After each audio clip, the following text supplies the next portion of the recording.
Welcome to Pragim Technologies. I am Venkat. This is part 119 of ASP.NET video series. In this video, we'll discuss about caching in ASP.NET. Caching improves the performance and scalability of an application. Caching is the technique of storing frequently used data or pages in memory. Let's understand caching practically with an example.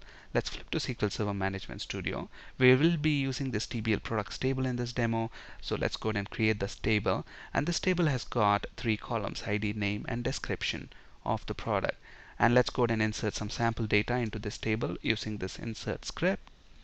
And finally, let's go ahead and create the stored procedure which simply returns ID, name, and description columns from TBL products table.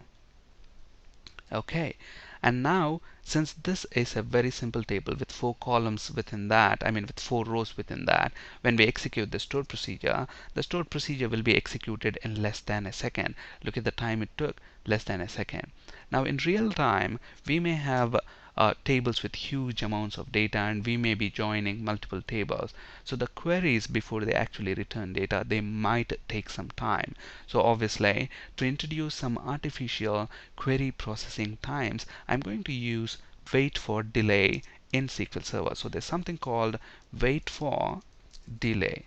So we are intentionally blocking the execution of this stored procedure for certain duration. I want to block it for 0 hours, 0 minutes, and 5 seconds. Okay, so basically hours, minutes, and seconds. So we are blocking the execution of this stored procedure for 5 seconds. So let me go ahead and alter this stored procedure. Okay, so now if we execute the stored procedure, as you might expect, it's going to take at least 5 seconds. Look at this, it's still executing query, 3 seconds, 4 seconds, until it's 5 seconds, we won't get the data back. Okay, so now let's go ahead and invoke the stored procedure from an ASP.NET web application. So let's flip to Visual Studio.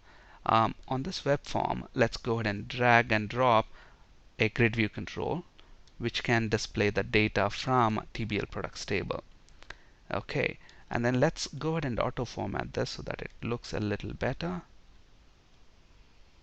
And then along with the data, I also want to print the server side time and client side time. Okay, and to print the server side time, I'm going to have a label control here. So let's drag and drop a label control onto this web form, and let's get rid of that default text label.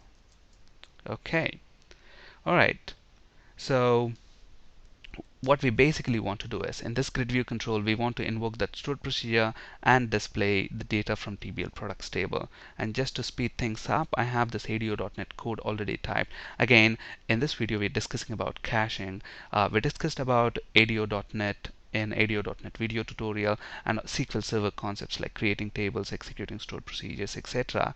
in SQL Server video tutorial. If you're new to SQL Server and ADO.NET, I strongly recommend to watch videos in SQL Server video tutorial and ADO.NET tutorial that can be found at the link that you can see here on the slide. Okay, so now let's go ahead and copy this ADO.NET code, which simply is going to execute this sp-get products stored procedure that we have just written. Okay, so if you look at this ADO.NET code, it's pretty simple and straightforward. All we are doing is reading the connection string from web.config file. So within web.config file, we are reading this db connection string, connection string, and then storing that in this variable connection string, which we are then using to create a SQL connection object. And we are using SQL data adapter object to execute this sp-get product stored procedure, which we have just written. And we are telling the command type is stored procedure, and creating a new data set, filling that data set with the data that we get after executing this sp-get product stored procedure. And then we are setting the data set as the data source for the grid view, invoke the data bind method. And finally, I also want to set the text of this label 1 control. So if you look at this on this web form, we have this label 1 control, on which I want to print the current date and time on the web server. And to do that, I'm setting text property of this label to date time dot now, which is going to give me the current date and time on the web server, and then convert that to string. Okay, so we have the date and time from the web server, but on the client machine, how do we retrieve the date and time on the client machine? Now we know that HTML and JavaScript, they get executed or interpreted on the client machine, on the client browser. Okay, so obviously to retrieve the current date and time on the client machine, I can use the JavaScript code. Okay, so here within the ASPX of this web form, I'm going to spit JavaScript code here next to client time. Now look at this. On the server side, if you want to write something to the response stream, how do we do that? We use the response.write method. Similarly, if you want to write something using JavaScript, then I can use the document object of JavaScript, of the browser. So I'm going to use the document object, and then this document object, so before that we actually have to specify that we are going to write some script here. So I have to use the script tag. So whatever we write within this closing and opening tag is going to be JavaScript. So I'm going to use the document object and the write method of document object to basically write the current date and time. So the next question is, how do we retrieve the current date and time on the client machine using the date function, the date JavaScript function? That's it, we are done. Okay, now if you're wondering what is this client time and server side time, it's actually very simple to understand. Now look at this. Let's say I am at the moment in London and I am accessing Gmail. Gmail, let's say the web server of Gmail is in North America. Okay, so when I request the login page of Gmail, the code associated with that login page is executed, the server-side C# code that's executed on the web server that's in North America. So there might be a different time at the moment. And then that, whatever HTML is generated on that web server, that's then sent back to the client who is sitting in London. Okay, so on my client machine, on my laptop, this HTML and JavaScript gets interpreted and executed. And then I want the time to be, printed. Whatever time is on my current machine, that's the client time, and whatever the time on the web server is the server side time. So obviously this datetime.now will calculate the date and time on the web server, whereas this date function, the JavaScript code which executes on the client machine, is going to retrieve the current date and time on the client machine. Okay, so now let's go ahead and run this.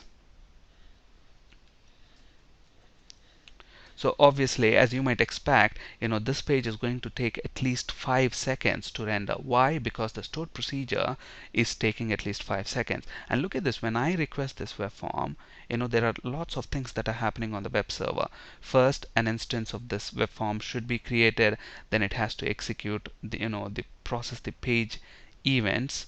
Here we only have page load event, but in our reality you may have button click event, drop down list selected, index changed event, several events. So all the page level events have to be processed.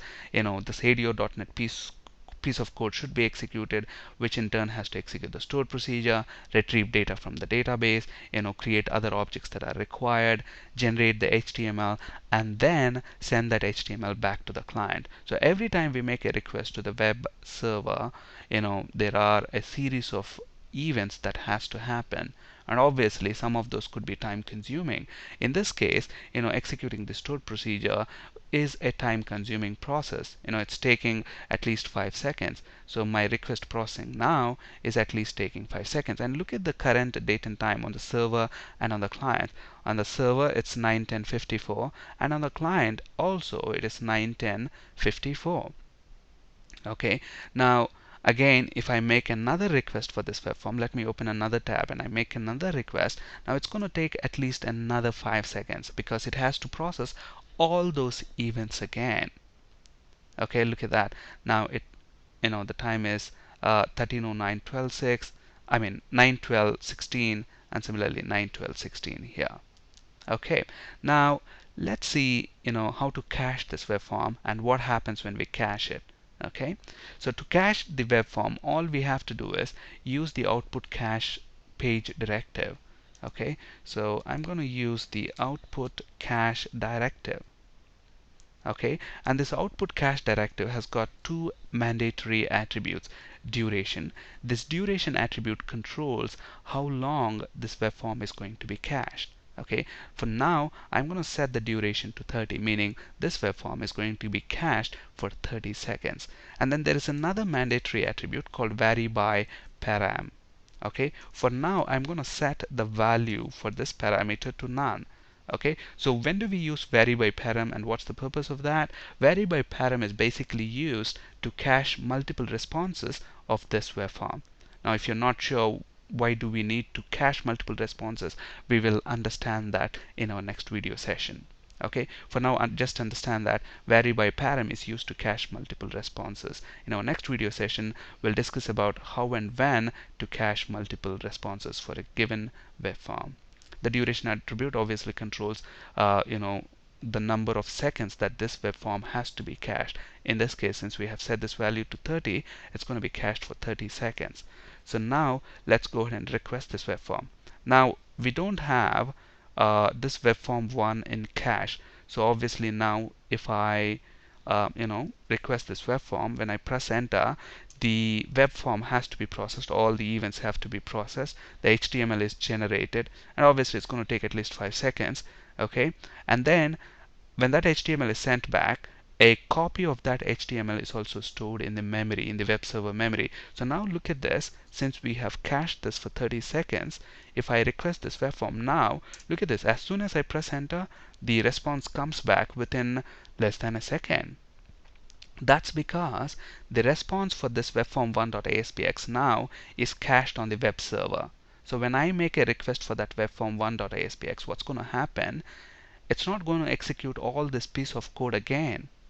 Okay, it's simply going to return whatever HTML that is cached in the web server memory. Okay, so we get the same HTML back. And how can we prove that we got a cached response back? Very simple. Look at this. Let me close the first window there. Okay, so this is the first time when we made the request. Look at the current date and time. The server time is 9:14:10 seconds, and the client time is also 9:14. I mean, client time is 9:14:11 seconds. But then the second request that we made is, look at the server side time. It is still 9:14:10. But whereas the client side time is 9:14:26. Okay, meaning the server side time didn't change. Okay, that's because whatever was the time when we first requested this page, it's the same time, 9:14:10. Okay, that's because a response for this web form was cached. So the web form, the second request, when we made a second request for webform1.aspx, we got the response that is cached. And this piece of code didn't get executed again, so it didn't recompute the server side time. But whereas the client side time gets updated every time. Why? Because when the HTML that is sent back to the client, the HTML and JavaScript, the JavaScript will get executed on the client. So every time the client time changes, but within those 30 seconds the server time doesn't change. But now since the 30 seconds would have been elapsed, this web form would have been removed from the cache. So now if I copy this and then make another request, it's going to take at least 5 seconds to process this web form. Okay, because the initial response from the cache is removed. So now if I open the web form, if I make another request, and then let me make another request, and let's make another request. So I'm doing all these requests within 30 seconds. So let me paste that.